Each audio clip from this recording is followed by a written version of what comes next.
getting aid to Gazans.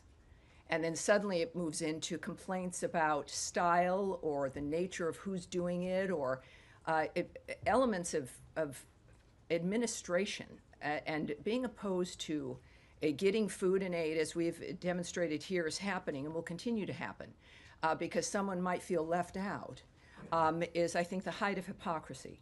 So the bottom line is that clearly people who care about the nature of solving this problem are taking action and moving it forward, and that's what counts. That's what matters. Yes, Andrea. Yes, ma'am. Cindy McCain of the World Food Program was on CBS yesterday with a very different narrative, and we are hearing from the ground today from our reporters and producers and camera crews that this incident was very serious, that it was not Hamas related. Cindy McCain said that Hamas is not breaking up the food deliveries, that people are starving and there are food riots because people are desperate. And the criticism of the GHF has been that it is not independent or impartial, that it was started by the Netanyahu government with people who are supposedly independent, and that it is only operating in the South, deliberately designed with 4 distribution points in the South in order to have people in the North move south for the aid and therefore accelerate the movement of people and the putting people in the South rather than in the North where they wanted to be.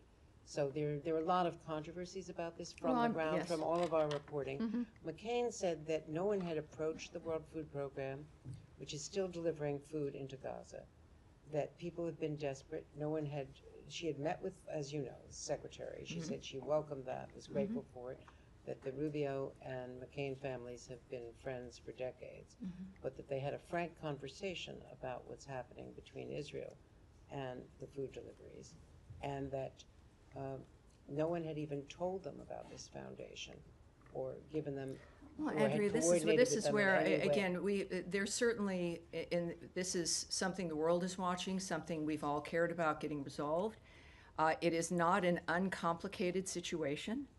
This is, however, the first delivery of major aid, if not the only aid we've been hearing for months. I wish that Cindy McCain had spoken up, that they had found a way to move food into Gaza, because that certainly hadn't been conveyed to us. But now, which if that's the case, that's great. What I do know is that the people on the ground now, as the number I told you, I think is rather significant, 462,000 meals. You know, that's what we're focused on.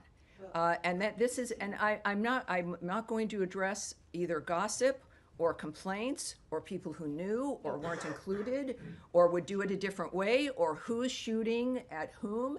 That Hamas, it's not Hamas. The real story here, the story is that aid and food is moving into Gaza at a massive scale at this point when you're looking at 8,000 food boxes. Was this going to be like going to the mall or through a drive-through? No, it wasn't. This is a complicated environment, and the story is the fact that it's working. I find it difficult that there are people who would go on television shows to complain about a process that is working and moving food into the area. Tammy, Will it improve over please. time? Would anything that we do improve over time? Yes, in all likelihood. And I think anyone would welcome someone like Mrs. McCain or anyone else who has a method within which to contribute to this effort, to be able to do so instead of going on television and complaining. Tammy, and that's one follow-up, please. the real story is that this is succeeding, and I think we should all at least have the courage to embrace that. But until now, there has been a blockade by Israel of the food. So no one has been able to get through Well, I those thought you just said process. Cindy McCain said that she was able to do that, but I would also say that this process managed to overcome that dynamic, and the dynamic has changed. Whatever it was that was hindering the nature of aid to the Gazan people has been overcome. It clearly needs to expand. I don't speak for this foundation, but clearly we've got to welcome any dynamic that allows getting aid and food into the region, which is happening right now, and that's the story. Nadia. Thank you, Tammy. Two questions. I understand this is the beginning of a process. For the time being, the delivery of food is at two places, which is Tal Sultan and the Murag crossing. Is this any guarantee that people who come from the north to receive this food, are they allowed to go back? Because that's the fear, that basically this is a way to move the population from the north to the south. And do you have any plan that they will expand it to go to other places Well, in it's the not, north? this is not a State Department effort. We don't have a plan. I can't answer that regarding the nature of how certain situations would be responded to. I'm not going to speculate or say what they should or should not do. The Gaza Humanitarian Foundation has an email. They should be reached out to, and that's what I'd recommend regarding plans to expand, plans to make assessments of what's worked and what hasn't at this point, and what changes they might make, and what the goal is. Clearly, the goal is to reach as many people as possible. Yes, sir. Yeah. Go ahead, please. The Israeli Minister of Strategic Affairs is in town, according to Israeli media. Has there been any meeting between him and Secretary Rubio? And can you update us on the state of talks between Iran and the U.S.? Is there a new meeting planned ahead? Well, I will not discuss, as you might imagine, any meetings or conversations the Secretary's having that are not public or may not be happening. Regarding the latest rounds of talks regarding Iran, we can tell you that Senior Advisor and Special Envoy Steve Witkoff, of course, and Policy Planning Director Michael Anton participated in a fifth round of talks with Iran on Friday, May 23rd in Rome. The discussions were both direct and indirect and lasted over 2 hours. The talks continue to be constructive. That's not something that we've been able to say that in these particular talks, which is beneficial, and in this case they were constructive as well, and we made further progress.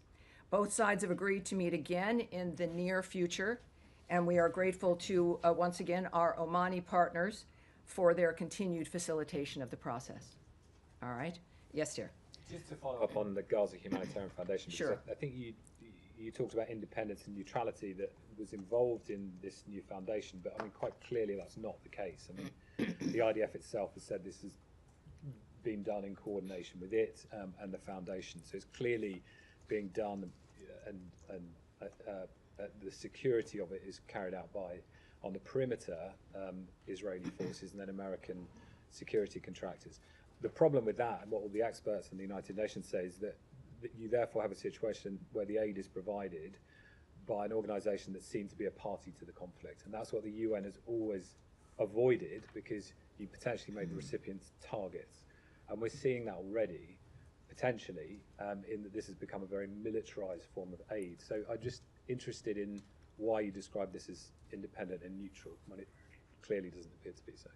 Well, again, I don't speak for this foundation. What I can tell you is the description of the nature of what they're accomplishing, which is getting food and aid into that region. I'll say that just one more time. There are some disagreements about how that's being handled, how that's being implemented. But I think that most of us would agree that this is good news, that it, in any other mechanism, under any other expectation, was not able to accomplish this. So it's just that there was another mechanism that was able to accomplish this and more. Well, you know, you're right. We did have a really good mechanism. It was called a ceasefire, which Hamas broke.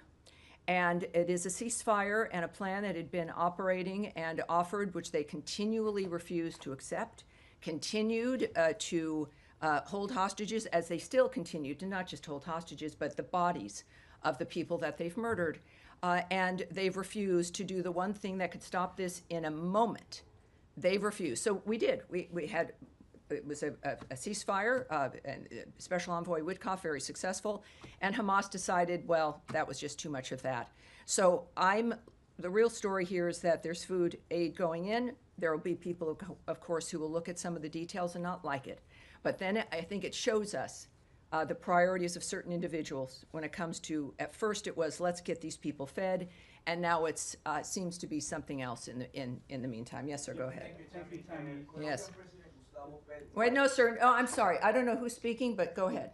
Thank you, Tammy. Last week I asked you a question about the deals signed between the Kurdistan region government and two US firms. You know what? We need to turn his microphone up, and you've got to keep your head up. I'll repeat the question. Keep your head up. Last week I asked you a question about the recent deal signed between the Kurdistan region government and two U.S. firms, the nature deals. And you encouraged Baghdad to work with Erbil to resolve the issues. But this week, the Iraqi oil ministry has filed lawsuits against the two deals with the American firms.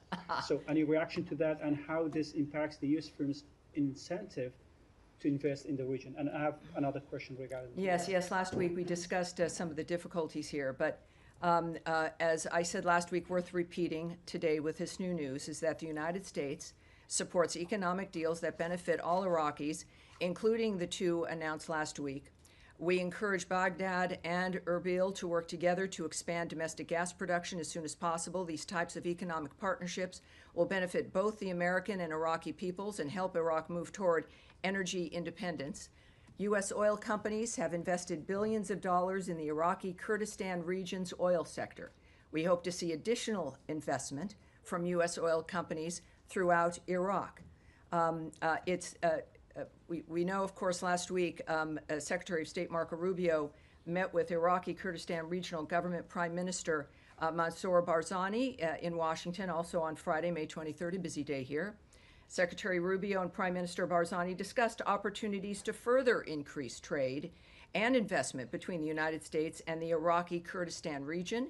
The Secretary commended the Prime Minister for finalizing deals with U.S. companies to expand natural gas production in the IKR, which will help Iraq move toward energy independence. The Secretary and Prime Minister discussed their mutual interests in protecting the rights of religious and ethnic minorities in Iraq and Syria. The Secretary also reaffirmed U.S. support for a strong and resilient IKR as a foundational pillar of the relationship between that the United States enjoys with Iraq.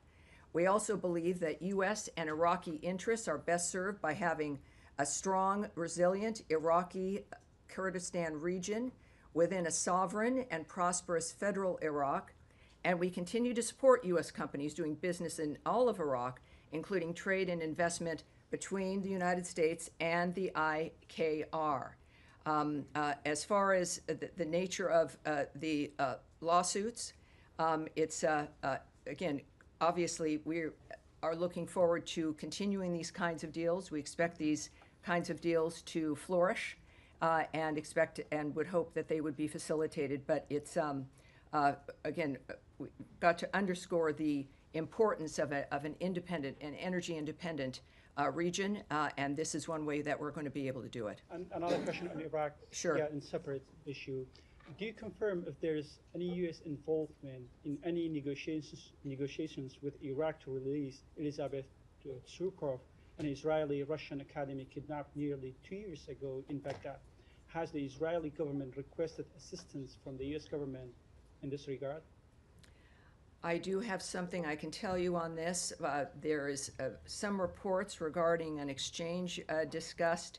Those reports are categorically false, although we remain committed to existing discussions regarding her, and we have and will continue to underscore with the Iraqi government the urgency of securing her release, that is, Elizabeth Tsurkov's release. All right, yes. Two questions. Today in Turkey, Foreign Minister Lavrov suggested there was some sort of prisoner exchange deal between Presidents Putin and Trump. Is there any light you can shed onto that? No, there's nothing. I have nothing to report to you about that. Not at all. Separately, there's reporting that the administration may require all foreign students to undergo social media vetting, and that embassies and consulates are pausing interviews for new student visas, according to a cable from Secretary Rubio. Is that accurate, and do you have any other information? Well, if you're discussing that, that's something that has not been discussed publicly. It would have to be leaked material if it exists. What I can remind everyone of, which we've discussed for months here, is that we use every tool in our tool chest to vet anyone coming in who wants to come into this country, and in order to do so, it has to apply for a visa to gain access to our nation. So every sovereign country has a right to know who's trying to come in, why they want to come in, who they are, what they've been doing, and at least hopefully within that framework, determine what they will be doing while they're here. So that's nothing new, and we will continue to use every tool we can to assess who it is that's coming here. whether they are students or otherwise. All right. Yes, go ahead. Can I switch to Russia, Tammy? After the Istanbul talks, Secretary Rubio said he didn't believe they were a waste of time because the Russians were going to be putting forward this proposal for potential ceasefire and end to the war. The Russians still have not given the U.S. that proposal, so do you still believe that this wasn't a waste of time? And when is the U.S. going to actually levy these sanctions that have been warned about and perhaps walk away from negotiations? Well, you've seen, I'm sure, President Trump's tweets. Yes. He is the one who recently spoke directly to President Putin and is the one whose vision of diplomacy, of getting these wars to stop across the globe, but certainly that one can be arranged. He's been very optimistic, he has.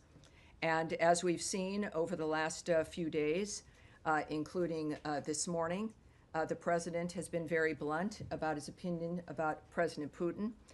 What I can say is that also, by the way, which has generated, I think, the president's ire and all of our extreme concern are the attacks resulting in civilian casualties in Ukraine.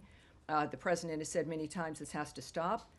We are monitoring reports that this weekend's airstrikes by Russia constituted the largest aerial assault on Ukraine since the start of the war. Obviously, our thoughts, prayers, and awareness sits with the victims and their families. We are calling for restraint and urge all parties to avoid further escalation. We continue to support direct talks between Russia and Ukraine. The president supports any mechanism that leads to a just, durable, and lasting peace. Any mechanism. There is no military solution to the Russia-Ukraine conflict, and a diplomatic solution is necessary. I will, for those who did not see the president's statement indicating the extremity of his concern from last night, just as the top, I've always had a very good relationship with Vladimir Putin of Russia, but something has happened to him. He is needlessly killing a lot of people, and I'm not just talking about soldiers. Missiles and drones are being shot into cities in Ukraine for no reason whatsoever. And that goes on, and that's from his Truth Social account. And this morning, he noted, what Vladimir Putin does not realize is that if it weren't for me, lots of really, really bad things would have already happened in Russia, and I mean really bad. He's playing with fire. Sorry, Yes. one quick follow-up, Tammy. The Germans say the U.S. has lifted all of its restrictions on the use of long-range weapons. Can you confirm that, and when was that I'm not going to taken? discuss that. No, I'm not going to confirm that. Yes. Thanks, Tammy. On that memorandum for peace that Russia's supposed to be coming up with, was there a timeline ever set for when Russia needed to hand that over? Do you see this as a delay tactic, stalling direct talks? Well, I can't speak to what if there was what the agreement would have been if there was a timeline. I can't share that information. I think clearly you should look to the president's sentiment that he's made very public as to indicate whether or not he's satisfied with what they've done. Yes, sir, in the back. Let me follow up on that question. Get your reaction to Russia's response to the president's tweets, calling it "quote unquote" emotional. Oh, yes. Well, I'm not going to speak about the president's emotions, but I think one reason why he was elected with a mandate last year is that we can all relate to him. He's transparent. He's doing something he cares passionately about. He knows what he wants to accomplish. He inherited a world that was on fire and is determined to stop those things. We've heard his remarks about all of this, clearly indicating a personal interest in the nature of what is occurring. And I think that that's what we all appreciate about him. If the Russians cared about the nature of how this is proceeding, they would be thinking less about that and more about what they could do, which is in their hands, to stop the carnage and the slaughter that's happening right now. So it's, I think, pretty clear where both sides are at this point. And given the president's public frustration of Putin, is it fair to expect some immediate policy adjustment? I wouldn't call it frustration.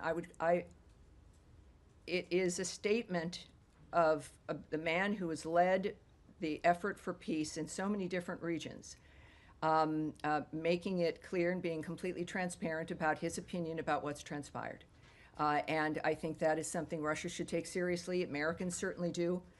And there are, as I've mentioned last week, that there are many different things that the president has at his disposal to make sure that our position is felt and that can be used to make an impact to stop this carnage. Yeah, yes, sir. King Charles has been speaking to the Canadian Parliament in the last few hours, saying that Canada faces another critical moment and is determined to protect democracy, self-determination, freedom. The true North is indeed strong and free, and that's being seen by many as a clear endorsement of Canada's sovereignty, a rejection of the idea of it being the 51st state. Do you endorse his sentiments? I'm a fan of Prince Charles, King Charles, and of Prince William and Princess Kate. I think they're a great family. That's it. Yes, Sean, go ahead.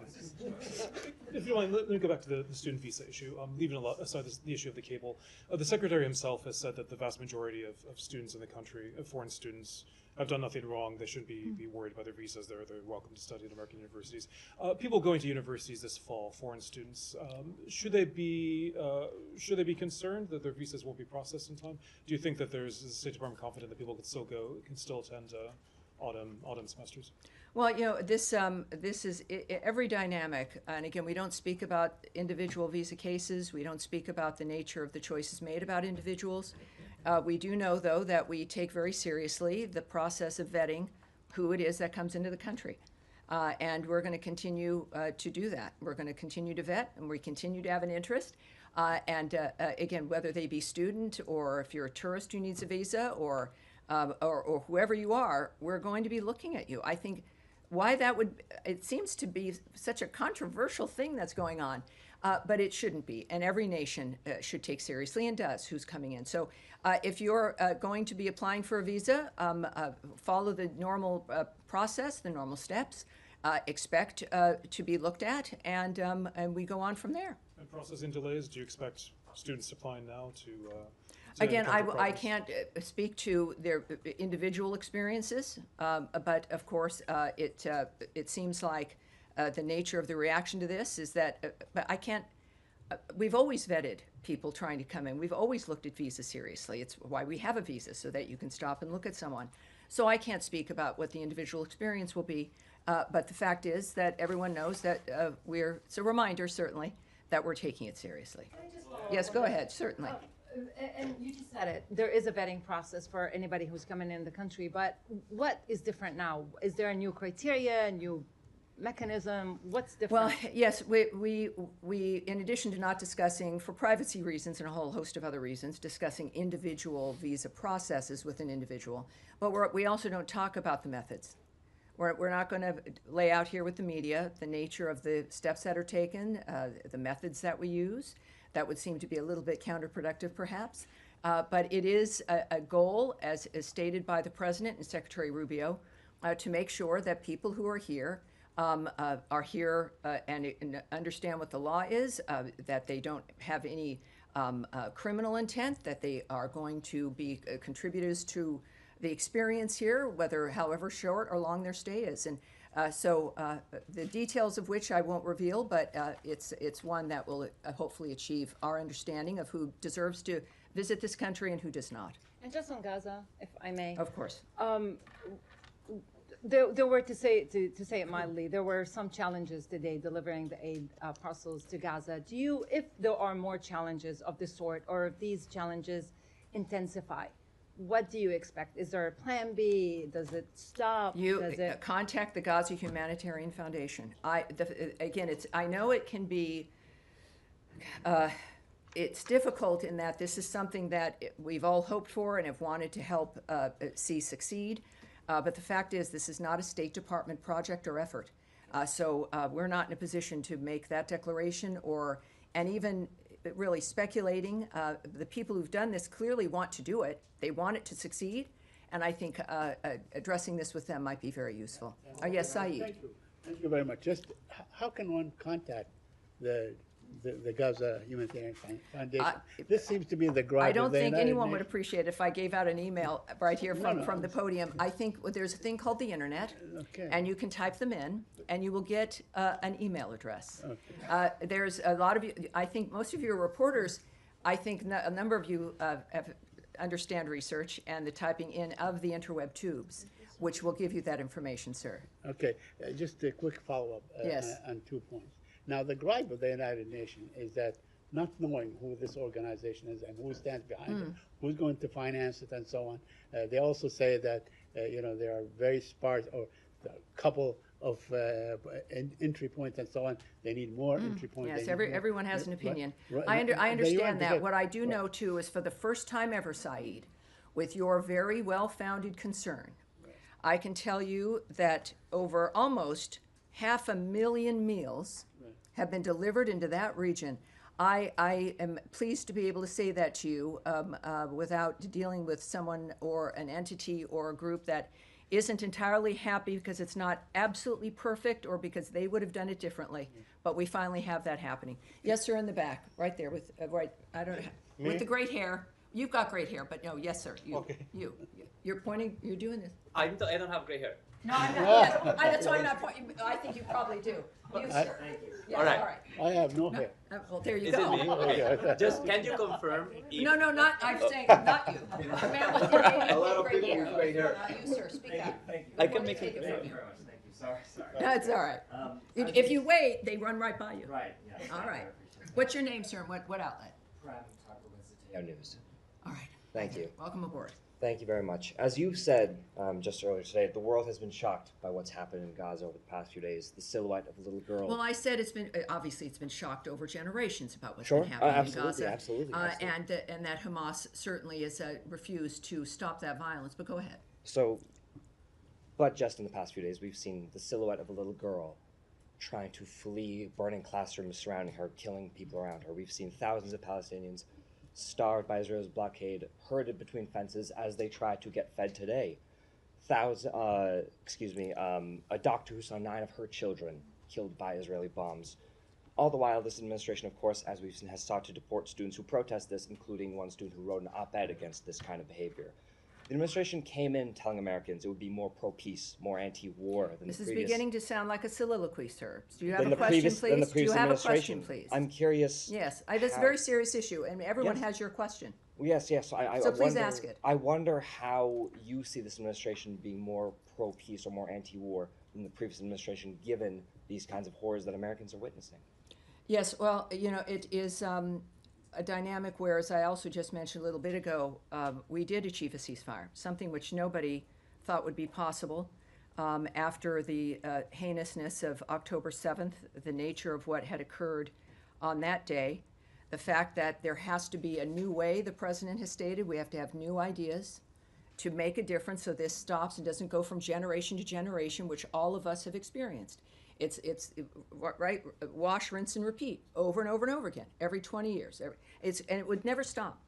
I think that what we've got here is after, I don't know, what has it been, 3 months, a bit over 100 days of President Trump, managing to get, I think, every warring party, every hostile party against other people on this planet to a table to stop. Now, that's the simple part. Making things happen and making it last is another thing. Hamas, we did have a ceasefire. And then Hamas decided once again that that was just not going to do, and they continue to do what they do. That, first of all, again, regarding that particular issues over the last few days, we call on all parties to this conflict to take every feasible measure to mitigate civilian harm. We refer you to Israel for more information on its airstrikes. And we also know, as we all do, and this is one of the things that we've discovered time and time again, that Hamas uses hospitals and other humanitarian areas as human shields. This is why we continue to try to get a ceasefire done, despite the obstacles that Hamas constantly presents. It is apparently their hope that we would just give up and go away, or that the usual status quo would continue. But President Trump is not that person. He's a person who gets it done. After decades of conflict, I understand you're frustrated after maybe 3 months of it not being perfect yet.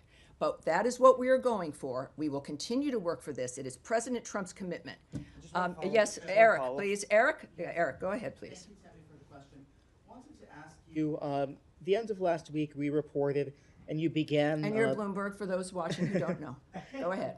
You began the conversation today, or excuse me, the briefing today, with a reference to Venezuela and to the challenges faced yes. by Americans in Venezuela, the repression of the Venezuelan regime. Correct. The license for Chevron to produce oil in Venezuela expired yesterday. Our reporting is that there's a very narrow license for basic maintenance to make sure that equipment that's in the country doesn't become completely unusable, so that one day if there's a change of government, it might be possible to drill and produce again.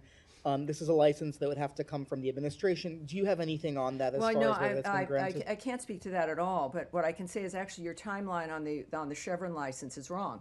It's tonight at 11:59. Gotcha. So this is the last hurrah here. That will expire at 11:59 this evening. Okay. What we can say, of course, also is that, just to be very specific, beyond the warning, of course, to Americans, is that we will not allow any money to move to the Maduro regime that assists their regime. We are, of course, very conscious of the dynamic regarding, as we discussed earlier, as you noted, those who are held wrongfully in Venezuela. But we also are going to make sure that, as the Secretary made clear last week, that this license expires. That, of course, is going to be felt. And we also know that the instructions, the President's instructions to Secretary Rubio, that he took steps, of course, to terminate all Biden-era oil and gas licenses that benefited Maduro's regime and lined the pockets of his cronies. We are going to continue to deny any funding of the Maduro regime that it uses to oppress the Venezuelan people. So I hope that answers both of those questions. Yes, sir. Thank you. Specifically because tomorrow Germany's foreign minister is going to be here and meeting with the secretary.